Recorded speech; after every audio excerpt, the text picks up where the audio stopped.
இல்ல ஒரு அளவு தாயா அப்படின்னு சொல்ற மாதிரி அத்தை காலையில் 1/2 லிட்டர் பாலுக்கு அநியாயத்துக்கு தண்ணி ஊற்றிட்டாங்க போல. அது டீ காஃபியாக குடிச்சா கூட கொஞ்சம் திக்காக இருக்கும், பட் பாலாக குடிச்சோம்னு வச்சுக்கோங்களேன் ரொம்ப தண்ணியாக இருக்கும். அதுக்காக எனக்கு வேற நீங்களே குடிங்க அப்படின்னு எல்லாருக்கும் டீ போட்டு கொடுத்துட்டு டைல்ஸ் ஒட்டிட்டு இருக்கும்போதே நடக்கும்போது துடைக்கும் போது அப்படின்னு 1-2 டைல்ஸ் வந்து ஆள் உடச்சிட்டே தான் வந்தாங்க. நான் தான் எந்த டைல்ஸுமே உடைக்கல அப்படின்னு நேற்று நைட்டு தான் பெருமையாக சொன்னேன். பார்த்தா காலையில் ஒரு டைல்ஸை உடச்சி போட்டு எனக்கு ரொம்ப சங்கட்டமாக போச்சு. இன்னைக்கு வேலை வந்து அந்த ஒயிட் கலர் சிமெண்ட் ஓட்டுறது தான். அப்பா எல்லாமே அதுக்கு ரெடி பண்ணிட்டு இருந்தாங்க. ரோசியத்தை வந்து பக்கத்தில் பாயாசம் செஞ்சு கொண்டு வந்திருந்தாங்களா, அப்படியே குடிச்சிட்டு இன்னைக்கு வந்து அந்த டைல்ஸ் ஃபுல்லாக ஒட்டிட்டு அந்த நடுவில் ஒயிட் கலர் சிமெண்ட் அப்ளை பண்ணுவோம்ல, அதுதான் அப்படியே அப்பா வந்து நெட்டுக்கு அப்ளை பண்ணிகிட்டே வந்திருந்தாங்க. நான் சுற்றி இருக்கிறத ஃபுல்லாக தொடச்சிட்டு வந்தேன்.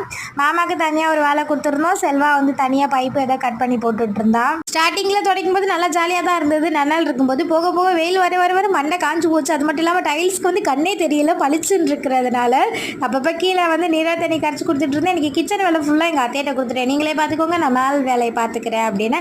அத்தை வந்து இன்றைக்கி இனிப்பு தோசை ஊற்றிட்டு இருந்தாங்க. கருப்பட்டி தோசை உண்மையாகவே நல்லா இருந்தது.